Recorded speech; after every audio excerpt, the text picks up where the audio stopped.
Normal കമ്മ്യൂട്ടറിന് ഈ ഒരു വണ്ടിയിലോട്ട് വരികയാണെങ്കിൽ നിങ്ങൾ നല്ല രീതിയിൽ എൻജോയ് ചെയ്യും. എന്തായാലും hero designers definitely cook with this one എന്ന് വേണമെങ്കിൽ പറയാം. എനിക്ക് തോന്നിയത് കാലിൻ്റെ അവിടെയൊക്കെ ചെറിയൊരു ഹീറ്റിംഗ് അടിക്കുന്നുണ്ട്.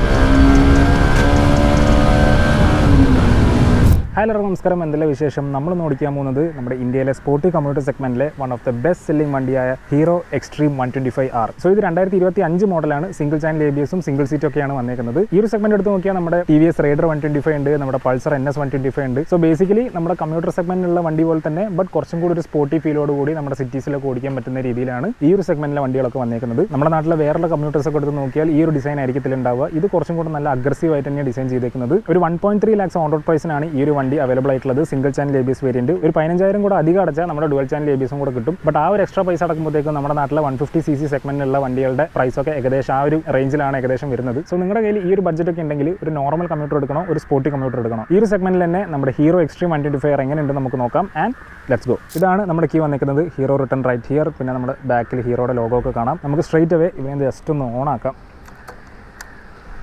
ഓണാക്കുമ്പോൾ തന്നെ നമ്മുടെ ക്ലസ്റ്ററിൽ അത്യാവശ്യം വെൽക്കം അനിമേഷൻസ് ഒക്കെ ഉണ്ട്. ന്യൂട്രലിൽ ഞാൻ ഇട്ടു. ജസ്റ്റ് ഇവിടെ ഒന്ന് പ്രസ് ചെയ്ത് കൊടുത്താൽ മതി. നമ്മുടെ വണ്ടി ഓണായി വന്നിട്ടുണ്ട്. ഇവിടെ എടുത്ത് നോക്കിയാൽ നമുക്ക് ഹസാർഡ് ലൈറ്റിൻ്റെ സ്വിച്ചും കൂടി ഉണ്ട്. അപ്പോൾ നമുക്ക് ആ LED ഇൻഡിക്കേറ്റേഴ്സ് ഒക്കെ ഇങ്ങനെ നൈസായിട്ട് ബ്യൂട്ടിഫുൾ ആയി നിൽക്കുന്നതിനെ കാണാം. ആൻഡ് താഴത്തേക്ക് എടുത്താൽ നമ്മുടെ LED പ്രൊജക്ടർ സെറ്റപ്പ് ഒക്കെ ഈ ഒരു ഭാഗത്തായിട്ട് കാണാം. നമ്മുടെ LED DRLസും ഈ ഒരു ഭാഗത്തായിട്ടുണ്ട്. ശരിക്കും ഈ ഒരു വണ്ടി എനിക്ക് ഫസ്റ്റ് കണ്ടപ്പോൾ എന്നിട്ട് നമ്മുടെ C900ൻ്റെ ഒരു അൾട്രാ മിനി വെർഷൻ പോലെയാണ് എനിക്ക് തോന്നിയത്. ഡിസൈൻ വൈസ് സംഭവം ഒരു കോപ്പി പോലെയാണെന്നൊക്കെ പറയാം. പക്ഷേ എന്നാലും എനിക്ക് ഈ പേഴ്സണലി ഈ ഒരു ഡിസൈൻ ഈ ചെറിയൊരു സെഗ്മെന്റിൽ വന്നുകൊണ്ട് എനിക്ക് നല്ല രീതിയിൽ ഇഷ്ടപ്പെട്ടു. കാണാൻ നല്ല രസമൊക്കെ ഉണ്ട്. പിന്നെ ഈ ഒരു സെഗ്മെന്റിൽ LED പ്രൊജക്ടർ സെറ്റപ്പും ഇൻഡിക്കേറ്റേഴ്സും നമ്മൾ അങ്ങനെ കാണുന്ന ഒരു സംഭവമല്ല. താഴത്തേക്ക് എടുത്താൽ നമ്മുടെ 37mm ടെലിസ്കോപ്പിക് സസ്പെൻഷൻ കാണാം. ഷോവ ട്യൂണ്ടും കൂടെയാണ്. ഷോവ എന്ന് പറഞ്ഞാൽ അറിയാം, നിങ്ങൾക്ക് ഒരു ജപ്പനീസ് കമ്പനിയാണ് നമ്മുടെ സസ്പെൻഷനൊക്കെ ട്യൂൺ ചെയ്യുന്നത്. അതുകൊണ്ട് റൈഡ് ക്വാളിറ്റി ഒക്കെ ഫ്രണ്ട് സെക്ഷൻ എങ്ങനെയുണ്ട് നമുക്ക് ഓടിച്ച് നോക്കുമ്പോൾ നോക്കാം. ഇവിടെ ആയിട്ട് നമ്മുടെ ABS എന്നൊക്കെ എഴുതിയേക്കുന്നത് കാണാം. സിംഗിൾ ചാനൽ ABS ആണ് വന്നേക്കുന്നത്. ഫ്രണ്ട് ടയർ വന്നേക്കുന്നത് 90 സെക്ഷൻ ആണ്. വൈഡസ്റ്റ് ആണ് ഇൻ സെഗ്മെന്റ്. ഇതിലിപ്പോൾ വന്നത് സിയറ്റിന്റെ ടയേഴ്സ് ആണ്. അലോയ് വീൽസ് ഒക്കെ കൊടുത്തേക്കുന്നത് കാണാം നീറ്റായിട്ട്. ഒരു 276mm ഒരു ബിഗ് ഡിസ്ക് ബ്രേക്ക് തന്നെയാണുള്ളത്. സെഗ്മെന്റിലെ ഏറ്റവും ലാർജസ്റ്റ് ഡിസ്ക് ബ്രേക്ക് ആണ് ഇത്. അത്യാവശ്യം നല്ല ബൈറ്റും നല്ല ഹീറ്റ് ഡിസിപ്പേഷൻ ഉണ്ടാവണം. ABS ഇല്ലാത്ത വെർഷന് 240mm ആണ് നമ്മുടെ ഡിസ്ക് ബ്രേക്കിന്റെ സൈസ് വന്നേക്കുന്നത്. അങ്ങനെ ഈ സൈഡിലോട്ടൊക്കെ എടുത്താൽ നമ്മുടെ ഈ ഒരു ഭാഗമൊക്കെ നല്ല മസ്കുലർ ആയിട്ട് തന്നെ ഇരിപ്പുണ്ട്. നമ്മുടെ 125R റിട്ടേൺ റൈറ്റ് ഹിയർ. നമ്മുടെ എക്സ്ട്രീമിന്റെ ലോഗോ ഒക്കെ ഇവിടെ കാണാം. അത്യാവശ്യം സൈഡ് പ്രൊഫൈലൊക്കെ നല്ല രീതിയിൽ ഭംഗിയുണ്ട്. നല്ലൊരു സ്പോർട്ടി ബൈക്കിന്റെ അഗ്രസീവ് ഡിസൈൻ തന്നെയാണ്. എനിക്ക് നല്ല പേഴ്സണലി നല്ല രീതിയിൽ ഇഷ്ടപ്പെട്ടു. ഇവിടെ സ്പ്രിന്റ് EBT എന്നൊക്കെ എഴുതിയേക്കുന്നത് കാണാം. സ്പ്രിന്റ് എന്ന് പറയുന്നത് അത്യാവശ്യം നല്ല ക്വിക്കർ ആക്സലറേഷനെ സൂചിപ്പിക്കുന്നതാണ് ജസ്റ്റ് ഹീറോ. EBT എന്ന് പറയുന്നത് എഞ്ചിൻ ബാലൻസിങ് ടെക്നോളജി, അങ്ങനെ ഒരു സംഭവമാണ്. അതായത് നമ്മുടെ എഞ്ചിന്റെ വൈബ്രേഷൻ അനുസരിച്ചിട്ട് അതിന്റെ ഓപ്പോസിറ്റ് ഡയറക്ഷനിൽ ഒരു ബാലൻസർ ഷാഫ്റ്റ് ഇൻസ്റ്റാൾ ചെയ്തിട്ടുണ്ട്. അതുകൊണ്ട് വൈബ്സ് കൂടുന്തോറും നമുക്ക് അങ്ങോട്ട് ഫീൽ ചെയ്യത്തില്ല. അത്യാവശ്യം നല്ല സ്മൂത്ത് ആയിരിക്കും ഈ ഒരു എഞ്ചിൻ നമുക്ക് ഓടിക്കുമ്പോൾ. ഞാൻ കൊടുത്തേക്കുന്നത് ഒരു 124.7cc air cool single cylinder എഞ്ചിനാണ്. Putting out around 11.4 bhp at 8250 rpm and around 10.5 Nm of torque at 6000 rpm. ഗ്ലാമറിലും സെയിം എഞ്ചിനാണ് വന്നേക്കുന്നത്. ഇവിടെ ഇത് tune for a sporty feel ആണ്. ഓൺ പേപ്പേഴ്സ് ഫിഗേഴ്സ് റിവൽസ് വെച്ച് പൊടിക്ക് കുറച്ച് കുറവാണ്. വെയിറ്റും സെഗ്മെന്റ് എടുത്ത് നോക്കുകയാണെങ്കിൽ കുറച്ച് കൂടുതലാണ്. ഒരു 136 kg ഒക്കെയാണ് ഈ ഒരു വണ്ടിയുടെ വെയിറ്റ് വന്നേക്കുന്നത്. എന്നാലും 0 to 60 ടൈമിങ്ങും 0 to 100 ടൈമിങ്ങും ഈ ഒരു വണ്ടിയാണ് ആ ഒരു റിവൽസിനേക്കാളും കുറഞ്ഞ ടൈമിൽ എത്തുന്നത്. ഇനിയിപ്പോൾ സെൽഫ് അഥവാ അടിച്ചു പോയ കിക്കറും കൊടുത്തിട്ടുണ്ട് ഫോർ എമർജൻസി. ഒരു 5 speed constant mesh gear box ആണ് കൊടുത്തേക്കുന്നത്. പിന്നെ ഈ ഒരു വണ്ടിക്ക് വന്നേക്കുന്നത് ഡയമണ്ട് ഫ്രെയിം ആണ്. ഉള്ളിൽ അത്യാവശ്യം നല്ല റിജിഡും ഷാർപ്പർ ആംഗിൾസിലായിട്ടാണ് നമ്മുടെ ഫ്രെയിം വന്നേക്കുന്നത്. ഫ്രണ്ടിലോട്ടാണ് കുറച്ചും കൂടെ വെയിറ്റ് ഡിസ്ട്രിബ്യൂഷൻ കൂടുതലായിട്ട് വന്നേക്കുന്നത്. ബാക്കിലെ സസ്പെൻഷൻ മോണോഷോക്ക് ആണ്. 7 സ്റ്റെപ്പ് അഡ്ജസ്റ്റബിൾ ആണ് നമ്മുടെ പ്രീലോഡൊക്കെ. ഹൈവേസിലൊക്കെ അതുകൊണ്ട് അത്യാവശ്യം സ്റ്റേബിൾ ആയിരിക്കും വണ്ടി. ബോക്സ് ടൈപ്പ് ആണ് നമ്മുടെ സ്വിംഗ് ആം വന്നേക്കുന്നത്. നോർമലി കമ്മ്യൂട്ടർ ബൈക്സിനൊക്കെ നമ്മൾ കാണുന്നത് ട്യൂബുലർ ആണ്. സോ റിയർ സെക്ഷനിൽ നമ്മുടെ കോർണേഴ്സിലും ഹൈവേസിലായാലും നല്ല രീതിയിൽ സ്റ്റെബിലിറ്റി കാണണം. ബാക്കിൽ ഡ്രം ബ്രേക്ക് ആണ്. 130 സെക്ഷൻ ആണ് നമ്മുടെ റിയർ ടയർ വന്നേക്കുന്നത്. അതും ഈ സെഗ്മെന്റിലെ ദ വൈഡസ്റ്റ് ആണ്. ഇവിടെ ആയിട്ട് നമ്മുടെ ടയർ ഹഗറൊക്കെ നീറ്റായി കൊടുത്തേക്കുന്നത് കാണാം. Reflector right there. ആൻഡ് ഈ ഒരു ഭാഗത്ത് നോക്കിയാൽ നമ്മുടെ ബൈക്ക് നല്ല രീതിയിൽ രസമുണ്ട് കാണാൻ. എന്തായാലും hero designers definitely cook with this one എന്ന് വേണമെങ്കിൽ പറയാം. ആൻഡ് ബാക്കിലോട്ടൊക്കെ എടുത്താൽ നമ്മുടെ LED ടെയിൽ ലാമ്പ് നീറ്റായിട്ട് കൊടുത്തേക്കുന്നത് കാണാം. Pad with LED indicators. And അങ്ങനെ നീറ്റായിട്ട് നമുക്ക് നമ്പർ പ്ലേറ്റ് ഈ ഒരു ഭാഗത്തായിട്ട് ഫിക്സ് ചെയ്യാം. റിയർ സെക്ഷനും അത്യാവശ്യം കൊള്ളാൻ കാണാൻ. ആൻഡ് ഇവിടെ നീറ്റായിട്ട് സെപ്പറേറ്റ് ആക്കിയിട്ട് 2 ഗ്രാബ് ബാർ കൊടുത്തിട്ടുണ്ട്. Hero written right here. ഞാനൊന്ന് ഇരുന്ന് നോക്കട്ടെ. ഈ ഒരു വണ്ടിയിൽ ഫ്രണ്ടിലോട്ടാണ് സെറ്റ് ചെയ്ത് വെച്ചേക്കുന്നത്. റൈഡിംഗ് പൊസിഷൻ അത്യാവശ്യം കുറച്ചൊന്ന് ഫ്രണ്ടിലോട്ട് ലീൻ ചെയ്യണം. സീറ്റ്സിന്റെ കുഷനിങ് സോ ഗുഡ് മാൻ. ഇപ്പോൾ സ്പ്ലിറ്റ് സീറ്റ് ആണെങ്കിലും കുറച്ചൊരു ബാക്കിന്റെ സപ്പോർട്ട് കിട്ടും. ഇതിപ്പോൾ സിംഗിൾ സീറ്റ് ആണ്, എന്നാലും അത്യാവശ്യം സപ്പോർട്ട് സീറ്റിന്റെ ഭാഗത്തുനിന്ന് തരുന്നുണ്ട്. അറ്റ് സ്റ്റാൻഡ് സ്റ്റിൽ ഒരു 794mm ആണ് നമ്മുടെ സീറ്റ് ഹൈറ്റ് വന്നേക്കുന്നത്. പൊടിക്ക് ഹയർ ദാൻ ഗ്ലാമർ ആണ്. ബട്ട് സെഗ്മെന്റിൽ അത്യാവശ്യം മിഡിലാണ് നിൽക്കുന്നത്. ഷോർട്ട് റൈഡേഴ്സിനൊക്കെ അത്യാവശ്യം നല്ല രീതിയിൽ ഈ ഒരു വണ്ടി ഹാൻഡിൽ ചെയ്യാം. ഇതിപ്പോൾ ഞാൻ 5'11" ആണ്. എനിക്ക് ഈസിലി ഫ്ലാറ്റ് ഫുട്ട് ചെയ്യാൻ പറ്റുന്നുണ്ട്. രണ്ട് ഭാഗത്തും പില്യണും അത്യാവശ്യം കുഴപ്പമില്ലാണ്ട് ഇരിക്കാൻ പറ്റുന്നുണ്ട്. അത്യാവശ്യം കുഷനിങ് ഉണ്ട് നമ്മുടെ പില്യണിന്. ബട്ട് നമ്മൾ വേറെ കമ്മ്യൂട്ടർ സെഗ്മെന്റിലുള്ള വണ്ടിയിൽ നിന്നൊക്കെ വരുന്നിട്ട് ഇതിലോട്ട് ഇരിക്കുമ്പോൾ ഇത് കുറച്ചും കൂടെ ഒരു സ്പോർട്ടി സാധനമാണ്. അതുകൊണ്ട് ആ ഒരു കംഫർട്ട് നമുക്ക് കിട്ടത്തില്ല. സീറ്റ്സ് കുറച്ച് ഷോർട്ടർ ആണെന്ന് നമുക്ക് പറയാം, ബട്ട് കുഷനിങ് ഉണ്ട്. ഈ ഒരു ഭാഗത്തുള്ള ഡിസൈനൊക്കെ അത്യാവശ്യം നല്ല മസ്കുലറായി തന്നെ ഇരിപ്പുണ്ട്. രണ്ട് സൈഡിലും എക്സ്ട്രീം ഒക്കെ എഴുതിയേക്കുന്നത് കാണാം. നമ്മുടെ ഗ്രേ ടച്ചസ് നമ്മളിവിടെ വന്നിട്ടുണ്ട്. ഈ ഒരു ഭാഗത്തേക്ക് എടുത്താൽ കുറച്ചും കൂടെ ബ്ലാക്ക് ആയിട്ടാണ് വന്നേക്കുന്നത്. ഈ ഒരു LCD ക്ലസ്റ്ററും അത്യാവശ്യം നല്ല നീറ്റ് ആയിട്ടുണ്ട്. നല്ല ബ്ലാക്കിൽ നല്ല വൈറ്റ് ആയിട്ടാണ് ഇരിക്കുന്നത്. ഇതിലിപ്പോൾ നമ്മുടെ RPM ഇൻക്രീസ് ആവുന്നത് കാണാം. ആൻഡ് ഇവിടെ നമുക്ക് ഗിയർ കാണാൻ പറ്റും. ഇതിപ്പോൾ ന്യൂട്രലാണ് ഉള്ളത്. ഇപ്പോൾ ഫസ്റ്റ് ഇട്ടത് ഇവിടെ നമ്മുടെ ഗിയർ കണ്ടു. പിന്നെ നമ്മളെ സ്പീഡോമീറ്റർ, പിന്നെ ട്രിപ്പ് B ഒക്കെ അത് നമ്മൾ ഈ ഒരു ഭാഗത്തായിട്ടാണ് ഇതിന്റെ സ്വിച്ച് വരുന്നത്. ആവറേജ് ഫ്യൂൽ കൺസപ്ഷൻ ഉണ്ട്, പിന്നെ ഓഡോമീറ്റർ, ആ പരിപാടികളൊക്കെയാണ് ഈ ഒരു ഭാഗത്തുള്ളത്. പിന്നെ ടൈം ഉണ്ട്, നമ്മുടെ ഫ്യൂൽ ലെവൽ, പിന്നെ നമ്മളെ ബാക്കിയുള്ള വാർണിംഗ് ലൈറ്റ്സ് ഒക്കെ ഈ ഒരു ഭാഗത്താണ് വരുന്നത്. അത്യാവശ്യം സിമ്പിൾ ആയിട്ടുള്ള, അത്യാവശ്യം കാണാൻ നല്ല രസമുള്ള, എനിക്ക് പേഴ്സണലി നല്ല രീതിയിൽ ഇഷ്ടപ്പെട്ടു ഈ ഒരു ഡിസൈൻ. ഇപ്പോൾ പുതിയതിൽ അത്യാവശ്യം വലുപ്പമുള്ള ഒരു കൺസോളാണ് വന്നേക്കുന്നത്, ബട്ട് അത് എനിക്ക് പേഴ്സണലി ഇഷ്ടമായിട്ടില്ല. ഈ ഒരു നമ്മുടെ വ്യൂ അത്യാവശ്യം നല്ല രീതിയിൽ ഈ ഒരു ബ്ലാക്ക് ആൻഡ് വൈറ്റ് ക്ലസ്റ്റർ നല്ല രീതിയിൽ കാണാൻ രസമുണ്ട്. അത്യാവശ്യം ഇത് നമ്മുടെ പാസ് ലൈറ്റ് ഒക്കെ ഈ ഒരു ഭാഗത്തായിട്ട് കൊടുത്തിട്ടുണ്ട്. ബ്രൈറ്റ് ആൻഡ് ഡിമ്മും ഈ ഒരു ഭാഗത്തായിട്ട് കാണാം. പിന്നെ നമ്മളെ എമർജൻസി ലൈറ്റിന്റെ ബട്ടൺ, പിന്നെ ഇൻഡിക്കേറ്റേഴ്സ് വന്നിട്ടുണ്ട്. പിന്നെ ഇതാണ് നമ്മുടെ ഹോൺ വന്നേക്കുന്നത്. ഈ ഒരു ഭാഗത്തായിട്ടാണ് നമ്മുടെ കിൽ സ്വിച്ചും കാര്യങ്ങളൊക്കെ ഉള്ളത്. സ്വിച്ചസിന്റെ ക്വാളിറ്റി ഒക്കെ അത്യാവശ്യം കൊള്ളാം, നല്ല പ്രീമിയം ആയിട്ട് എനിക്ക് ഫീൽ ചെയ്യുന്നുണ്ട്. ഇത് പിന്നെ ആഫ്റ്റർ മാർക്കറ്റ് ഇൻസ്റ്റാൾ ചെയ്തതാണ് നമ്മളെ മൊബൈൽ ഹോൾഡർ. മിറേഴ്സും അത്യാവശ്യം കാണാൻ പറ്റുന്നുണ്ട്. കുറച്ച് ചെറുതാണ്, എനിക്ക് പേഴ്സണലി കുറച്ച് ചെറുതായിട്ടാണ് തോന്നുന്നത്. കുഴപ്പമില്ലാണ്ട് കാണാൻ പറ്റുന്നുണ്ട്. ആ ഡിസൈൻ അങ്ങനെ ഇന്റഗ്രേറ്റ് ചെയ്ത് വെച്ചിട്ടുണ്ട് ഈ മിറേഴ്സ് എന്തായാലും. ഇനി ഈ ഒരു വണ്ടിയുടെ എക്സോസ്റ്റ് നോട്ടും കൂടെ ഞാൻ ജസ്റ്റ് ഒന്ന് കേൾപ്പിച്ചു തരാം.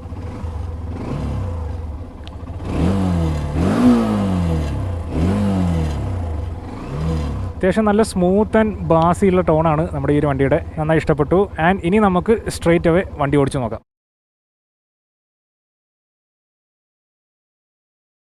ഫസ്റ്റ് ഗിയർ ഇട്ടു. ആൻഡ് ഞാൻ ആക്സിലേറ്റർ ഒന്നും കൊടുക്കുന്നില്ല. ക്ലച്ച് റിലീസ് ചെയ്തിട്ട് തന്നെ നമ്മുടെ വണ്ടി നൈസായിട്ട് പോകുന്നുണ്ട്. ആക്സിലേറ്റർ ഞാൻ തൊട്ടതേ ഇല്ല. അതുകൊണ്ട് സിറ്റീസിലൊക്കെ ഓടിക്കാൻ അത്യാവശ്യം നൈസാണ്. ആൻഡ് ഇനി നമുക്ക് ആക്സിലേറ്റർ കുറച്ച് കൊടുക്കാം. ഈ ക്ലസ്റ്റർ നമ്മൾ അത്യാവശ്യം ഡാർക്കർ ഏരിയയിലൊക്കെ കാണാൻ നല്ല രസമുണ്ട്, ബട്ട് വെയിലോട്ട് എടുത്താൽ കുറച്ച് കാണാൻ ചെറിയൊരു പാടുണ്ട്. ഞാൻ കാണിച്ചു തരാം. കണ്ട, ഇവിടെയൊക്കെ നമുക്ക് ക്ലസ്റ്റർ കാണുന്നത് വളരെ കുറവാണ് ശരിക്കും. അത്യാവശ്യം ഷോർട്ട് ഗിയറിംഗ് ആണ്. ഒരേ ഗിയറിൽ ഒറ്റയടിക്ക് അങ്ങനെ ഓടിക്കാൻ പറ്റത്തില്ല. ഇപ്പോൾ തന്നെ ഞാൻ 5th ഗിയർ ഇട്ടിട്ടുണ്ട്. 5th ഗിയറിൽ ഒരു 33-33 നൈസായിട്ട് ചെറിയ ആക്സിലേറ്റർ കൊടുത്തിട്ട് പോകാം. നല്ല ആക്സിലേറ്റർ കൊടുത്താൽ നോക്കാവുന്നുണ്ട്. അത്യാവശ്യം ഗിയർ ഷിഫ്റ്റും നമ്മുടെ ക്ലച്ചൊക്കെ അത്യാവശ്യം ഒരു മീഡിയം ടൈറ്റ് ആണെന്ന് പറയാം. നമ്മൾ ഭയങ്കര കമ്പ്യൂട്ടർ CC സെഗ്മെന്റ് ഒക്കെ ഓടിച്ച് ഇതിലോട്ട് വരുമ്പോൾ കുറച്ച് ടൈറ്റ് തോന്നാം. നമ്മുടെ 150 cc എന്നൊക്കെ എടുത്ത് നോക്കുകയാണെങ്കിൽ അത്യാവശ്യം സ്മൂത്തറാണ് നമ്മുടെ ഗിയർ ഷിഫ്റ്റ് ഒക്കെ വന്നേക്കുന്നത്.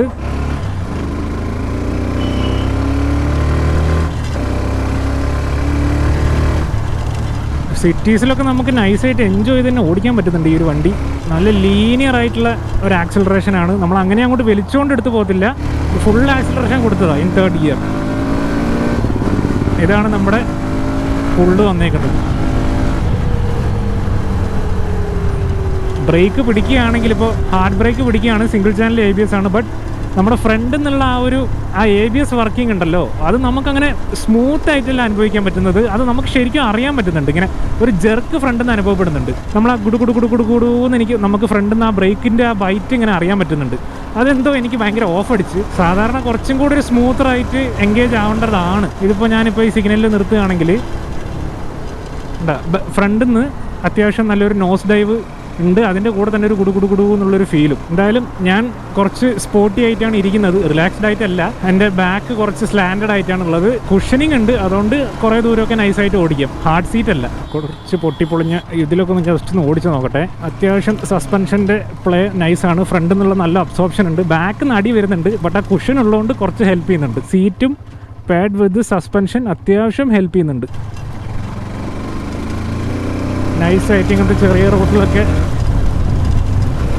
കൈയൊക്കെ കൊടുത്ത് ഓടിക്കാൻ പറ്റുന്നുണ്ട്. ബാക്കിൽ നിന്നുള്ള കോൺസ്റ്റൻ്റ് അടിയുണ്ട്. ഒരു 55 to 60 ഒക്കെ ആയിരിക്കും നമുക്ക് ഈ ഒരു വണ്ടിയുടെ റിയൽ വേൾഡ് മൈലേജ് ഒക്കെ. അപ്പോൾ ഒരു 10 ലിറ്റർ ഓഫ് ടാങ്ക് കപ്പാസിറ്റി ഉണ്ട്. അപ്പോൾ ഒരു ഫുൾ ടാങ്കിൽ ഒരു 600 കിലോമീറ്റർ ഒക്കെ പിടിക്കാം. ഈ സെഗ്മെന്റ് എടുത്ത് നോക്കുകയാണെങ്കിൽ ബാക്കിയുള്ള റിവൽസിൻ്റെ ഏകദേശമുള്ള സെയിം മൈലേജ് ഒക്കെ തന്നെയാണ്. ഗ്ലാമറിനും പൊടിക്ക് ഇച്ചിരി കൂടുതൽ കിട്ടിയാലായി, എന്നാലും ഓൺ പാർ വിത്ത് ഈ ഒരു വണ്ടിയുടെ മൈലേജ് ഒക്കെ തന്നെയാണ്.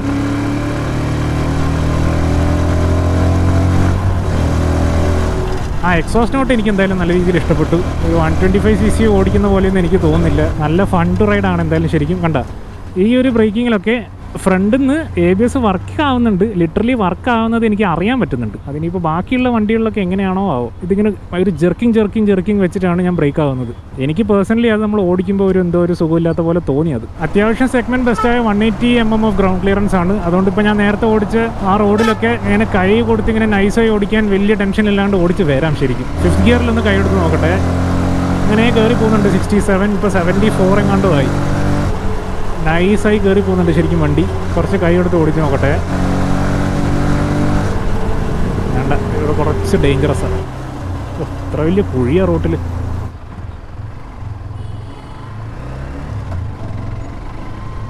ഫസ്റ്റ് ഗിയർ ആണ് ആൻഡ് ലെറ്റ്സ് ഗോ.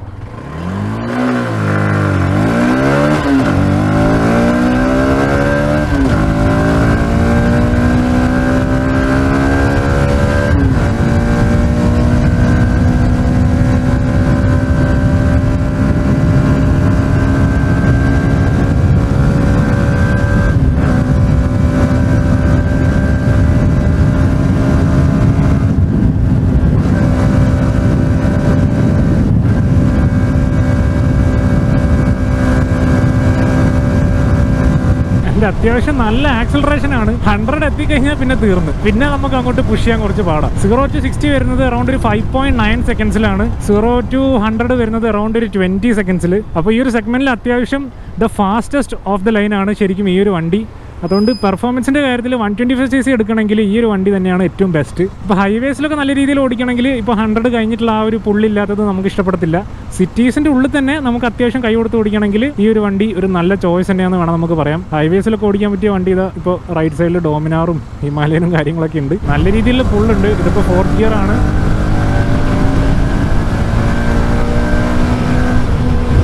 ഈ ഒരു സ്പീഡ്സിലും നമുക്ക് അത്യാവശ്യം നല്ല വൈബ്രേഷൻ ഒന്നും ഫീൽ ചെയ്യുന്നില്ല. ഹാൻഡിൽ ബാറിലും ഫുട് പെഗിലൊന്നും വൈബ്രേഷനൊക്കെ അത്യാവശ്യം നല്ല കുറവാണ്. ശരിക്കും നല്ല സ്മൂത്ത് ആയിട്ട് ഓടിച്ചു പോകാൻ പറ്റുന്നുണ്ട്. ബാലൻസർ ഷാഫ്റ്റ് അതിൻ്റെ പണി ശരിക്കും കാണിക്കുന്നുണ്ട്. ഒരു 125cc എന്ന് പ്രതീക്ഷിക്കാത്ത ഒരു ഹീറ്റിംഗ് ശരിക്കും ഈ ഒരു വണ്ടിക്ക് ഉണ്ട്. എനിക്ക് തോന്നിയത് കാലിൻ്റെ അവിടെയൊക്കെ ചെറിയൊരു ഹീറ്റിംഗ് അടിക്കുന്നുണ്ട്. ഇനിയിപ്പോൾ വണ്ടി നല്ല രീതിയിൽ നിർത്തിയാൽ നമുക്ക് നോക്കാം എത്രത്തോളം ഹീറ്റിംഗ് ഉണ്ട് എന്ന്.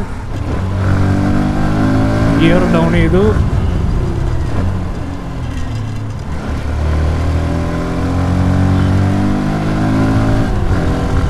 അത്യാവശ്യം കോൺഫിഡൻസ് ഇൻസ്പയറിംഗ് ആണ് ഈ ഒരു വണ്ടി. നമുക്ക് പുഷ് ചെയ്യാൻ നോർമൽ കമ്മ്യൂട്ടറിൽ നിന്ന് ഈ ഒരു വണ്ടിയിലോട്ട് വരികയാണെങ്കിൽ നിങ്ങൾ നല്ല രീതിയിൽ എൻജോയ് ചെയ്യും. 3rd gear.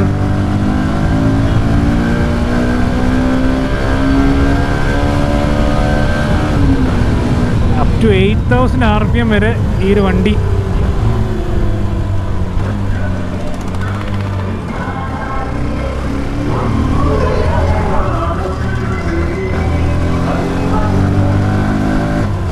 എൻജോയ് ചെയ്ത് തന്നെ ശരിക്കും ഈ ഒരു വണ്ടി ഓടിക്കാട്ടോ.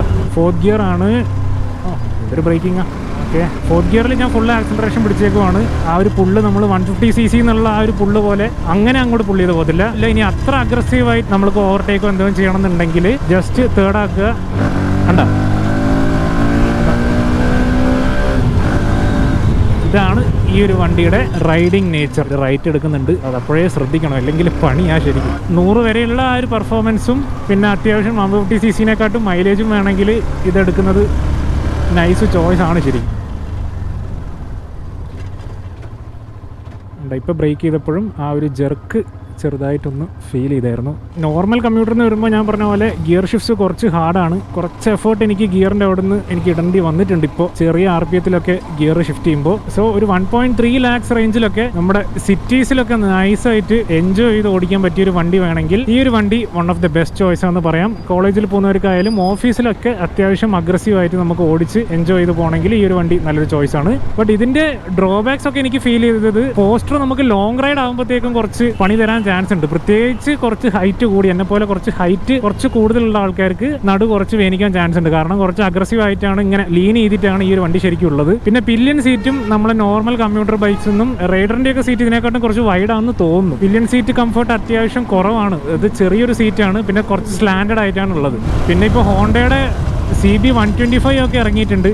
അത് ഇപ്പോൾ എത്രത്തോളം സ്മൂത്ത് ആണെന്ന് എനിക്ക് അറിയത്തില്ല. ഇനി അത് ഓടിച്ച് നോക്കണം. ആ എഞ്ചിൻ എന്നുള്ള ആ ഒരു വൈബ്സ് നമുക്ക് അറിയാൻ പറ്റുന്നുണ്ട്. നല്ല രീതിയിൽ സ്മൂത്ത് ഒന്നുമല്ല ആസ് ഇൻ നമ്മുടെ ഹോണ്ട SP 125 അതൊക്കെ പോലെയൊന്നുമല്ല ഈ ഒരു വണ്ടി. അപ്പോൾ അങ്ങനെ ഇഷ്ടപ്പെടുന്നവർക്ക് ഇതൊരു ലെറ്റ് ഡൗൺ ആവണം. എന്നാലും ഈ ഒരു വണ്ടി കൊടുക്കുന്ന പൈസയ്ക്ക് ആ ഒരു പ്രീമിയം ഫീൽ തന്നെ തരുന്നുണ്ട്. എപ്പോഴും നമുക്ക് എൻജോയ് ചെയ്തിട്ട് തന്നെ ഈ ഒരു വണ്ടി ഓടിക്കാം. ആ ഒരു എക്സോസ് നോട്ടും കൊള്ളാം ശരിക്കും. 125cc-യിലെ one of the best exhaust note എന്ന് വേണമെങ്കിൽ പറയാം. ഒരു ബാസും സ്മൂത്തും രണ്ടും കൂടെ ചേർന്ന ഒരു എക്സോസ് നോട്ടാണ്. സോ ഈ ഒരു വണ്ടി എടുത്തിട്ടുള്ളവർ just share your experience about your bike. Real world experience പറയാം, കാരണം ഇപ്പോൾ നിങ്ങൾക്ക് ഹൈറ്റ് കുറഞ്ഞ ഒരാളൊക്കെ ആണെങ്കിൽ ചിലപ്പോൾ ഇതിൻ്റെ എക്സ്പീരിയൻസ് ചിലപ്പോൾ വേറെ ആയിരിക്കും. അതുകൊണ്ട് ജസ്റ്റ് ഒന്ന് കമൻറ്റ് ചെയ്യുക. എന്തായാലും ഇനിയും ഇതേപോലെ കുറേ ബൈക്കിൻ്റെ വീഡിയോ ഒക്കെ ഇടാൻ ഞാൻ പ്ലാൻ ചെയ്യുന്നുണ്ട്. Due stay tuned. ഇപ്പോൾ എനിക്ക് കുറച്ച് ഹീറ്റിംഗ് ഒക്കെ ഇപ്പോൾ വന്നിട്ടുണ്ട്. ചെറിയ സ്പീഡിലൊക്കെ ഓടിക്കുമ്പോഴേ ആ ഹീറ്റിംഗ് എനിക്ക് കുറച്ചൊന്നും അറിയാൻ പറ്റുന്നുണ്ട്. കുറച്ച് നമ്മൾ അഗ്രസീവായിട്ടല്ലേ ഓടിച്ച്. ഏതൊക്കെയാണ് പോകുന്നു? ഡ്യൂക്കും R15. ഫ്രണ്ട് സെക്ഷൻ അത്യാവശ്യം കുറച്ച് ടൈറ്ററാണ് കേട്ടോ. ചെറിയ ചെറിയ നിമ്പിളായിട്ട് നമുക്ക് അങ്ങനെ കൊണ്ടു നടക്കാൻ പറ്റുന്ന പോലെ തോന്നുന്നില്ല. ഹയർ സ്പീഡ്സിൽ ഇത് നല്ല രീതിയിൽ ഹെൽപ്പ് ചെയ്യും. നല്ല പ്ലാൻഡ് ആയിട്ട് തന്നെ വെക്കും നമ്മുടെ വണ്ടീനെ. 75 ഒക്കെയാണ് കേട്ടോ ഇതിൻ്റെ ഒരു നല്ലൊരു ക്രൂസിംഗ് സ്പീഡ് വന്നേക്കുന്നത്. ഈ ഒരു സ്പീഡിലൊക്കെ നമുക്ക് വലിയ വൈബ്രേഷൻ ഓവർ അടിക്കാണ്ട് നമുക്ക് അങ്ങനെ ക്രൂസ് ചെയ്ത് പോകാം ഈ ഒരു വണ്ടി. ഡൗൺ ഷിഫ്റ്റ് ചെയ്യുമ്പോൾ ആ ഒരു ഹാർഡ്നെസ് ഒന്നും അങ്ങനെ അറിയുന്നില്ല കേട്ടോ. നമ്മൾ ലോ RPM അപ്പ് ഷിഫ്റ്റ് ചെയ്യുമ്പോഴാണ് കുറച്ചൊരു കട്ടി തോന്നുന്നത്. സോ അതൊക്കെയാണ് നമ്മുടെ എക്സ്ട്രീം 125R വിശേഷങ്ങൾ. ഇതിപ്പോൾ ഫസ്റ്റ് ഗിയറിലിട്ടിട്ട് നമ്മൾ സ്റ്റാൻഡ് ആക്കിയാൽ ഓട്ടോമാറ്റിക്കലി നമ്മുടെ വണ്ടി ഓഫ് ആവും. അപ്പോൾ ആ ഒരു ഫീച്ചറും കൂടിയുണ്ട്. അപ്പോൾ എന്തായാലും അടുത്തൊരു റൈഡിൽ കാണാം. Bye bye.